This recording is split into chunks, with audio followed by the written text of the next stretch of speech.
चला तर मित्रांनो, आपण आजच्या आपल्या या रांगोळी अक्षरलेखन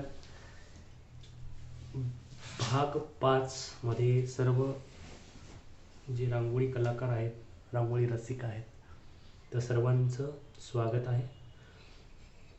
आज या भागामध्ये आपण शिकणार आहोत अक्षरांची सुरुवात करणार आहोत. आत्तापर्यंत आपण या मागच्या 4ही भागामध्ये बेसिक स्ट्रोक्स जे आहेत, रांगोळी अक्षरलेखनाचे असतील, अक्षरलेखनाचे असतील, ते बेसिक स्ट्रोक आपण पाहिले. यानंतर आपण आता अक्षरांकडे वळणार आहोत. पहा, लहानपणापासून आपण अक्षर शिकत आलेलो, अ पासून ज्ञपर्यंत अक्षर आपण शाळेमध्ये शिकलेलो आहे. कुठेही आपण जरी बाहेर जरी शिकलेलो असेल, आपल्या आईवडिलांनी जरी आपल्याला शिकवलेलं असेल, तर अ पासून ज्ञपर्यंत असं शिकवलं आहे. पण आपण आज जे अक्षरगट पाहणार आहोत, ते अक्षर जे आहेत ते मी अक्षरांच्या आकारानुसार केलेले आहेत आणि म्हणून ते वेगळे आहेत. आणि एकदा एक आकार समजला, एक अक्षर समजलं, त्याच्या पुढचे सर्व अक्षर जे आहेत ते तुम्हाला काढायला सोपे जातील. म्हणून ते अक्षरांची रचनेनुसार त्याचा गट केलेला आहे. जसं की आपण सुरुवातीचा गट घेऊ, ग हा अक्षर गट घेऊ. ग, म, भ, न हे 4 अक्षर त्याच्यामध्ये आपल्याला पाहायला भेटणार आहेत. ते कसे काढायचे आपण या भागात पाहूया. पहा, आपल्याला सुरुवातीला काढायचं आहे ग. ग काढण्यापूर्वी तुम्हाला आता हा जो मी टूल घेतलाय 1 इंचाचा आहे तो टूल, नाही 1.5 इंचाचा आहे, सॉरी. हा जो 1.5 इंचाचा टूल घेतलाय, आता मला 1.5 इंचाच्या टूलनी मला अक्षर काढायचं. त्याची उंची किती असली पाहिजे, त्याची लांबी रुंदी जी आहे ती कशी असली पाहिजे ते लक्षात घ्या. एक आता मी इथं टूल ठेवलाय, मी इथं तुम्हाला रेषा दिसत नसतील तर रेषा मारून ठेवल्यात ऑलरेडी मी, पण तुम्हाला दाखवण्यासाठी मी तुम्हाला परत एकदा इथं करतो. पहा, हा जो टूल घेतलाय 1.5 इंचाचा, त्याचे 5 माप साधारणतः. जो कोणताही टूल आपण घेऊ, छोटा घेतलाय, छोटा टूल घेतला तर त्याच्या 5 मापाचे. आपण कोणता घेतलाय 1.5 इंचाचा, तर त्याच्या 5 मापा एवढं त्याची उंची असली पाहिजे. 1, 2, 3, 4 आणि हे 5. मी इथून इथं रेषा मारलेली आहे. इथपर्यंत या अक्षराची उंची असली पाहिजे. कोणत्या टूलनी काढतोय आपण? 1.5 इंचाच्या. आता पहा, आपण बेसिक स्ट्रोकमध्ये आडव्या आणि उभ्या रेषा शिकलेलो आहेत, त्याच्यामुळे याच्यातले सर्व स्ट्रोक शिकलो आहेत.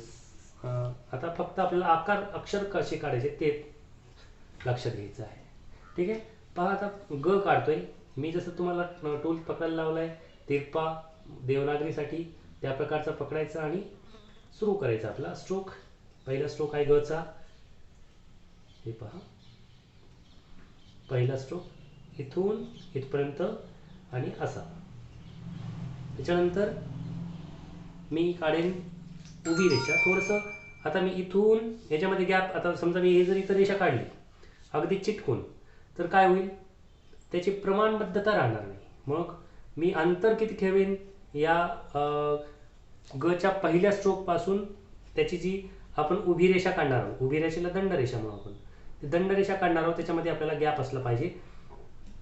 जो कोणता टूल आहे तो तिथं बसला पाहिजे. म्हणजे माझी रेषा कुठून असली पाहिजे, आता इथून इकडे आली पाहिजे, बरोबर. म्हणजे हा गॅप राहिला पाहिजे.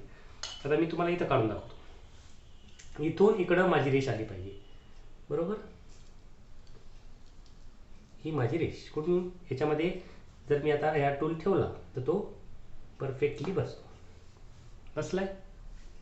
एवढं अंतर त्याच्यामध्ये आपल्याला ठेवायचं आहे. त्याच्यापेक्षा जर कमी ठेवलं तर आपल्या अक्षराची प्रमाणबद्धता चुकेल, आणि त्याच्यापेक्षा जास्त ठेवलं तरीही चुकेल. मग केवढं पाहिजे अंतर, तर आपल्याला पाहिजे एकच टूल मावलं पाहिजे. जे कोणतं टूलचं आपण अक्षरलेखन करणार आहोत ते टूल त्याच्यामध्ये बसला पाहिजे, एवढं अंतर त्याच्यामध्ये ठेवला पाहिजे. आता बघा, आडवी रेषा, हा झाला ग. सहज सोपा. त्याचा पहिला स्ट्रोक कोणता असणार आहे, हा इथून इथपर्यंत, आणि हा वर कुठपर्यंत न्यायचा, अर्ध्या अंतरापर्यंत.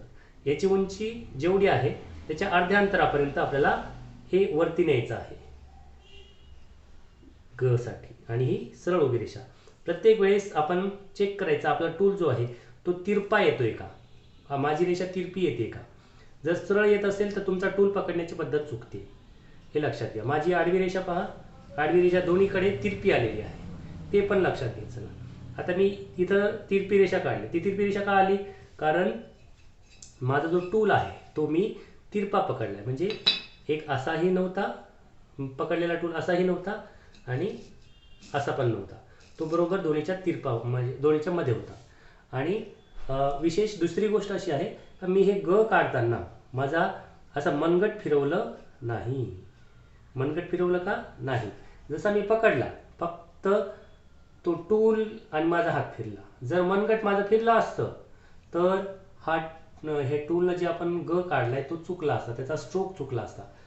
काय होतं, बऱ्याच जणांकडे टूल आता अवेलेबल आहे किंवा त्यांनी बनवलेला आहे स्वतः, पण त्यांना ते काढता येत नाही का, म्हणजे त्यांचा हात फिरतो. हे मनगट जर फिरलं तर आपले हे स्ट्रोक चुकतात, ते कट्स येत नाहीत बरोबर.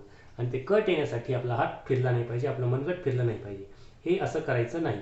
एकदा पकडलं, एकदा सरळ पकडला, एक तर असं उभं करायचं आणि मस्त तोच हात. तर मित्रांनो, ग हे अक्षर आपण आता पाहिलं आहे आणि तुम्हाला ते व्यवस्थितरित्या समजलंच असेल. तर माझं YouTube channel, Insta channel subscribe करा आणि हा व्हिडिओ आवडला असल्यास प्लीज लाईक करा, कमेंट करा आणि शेअर करायला अजिबात विसरू नका. Thank you.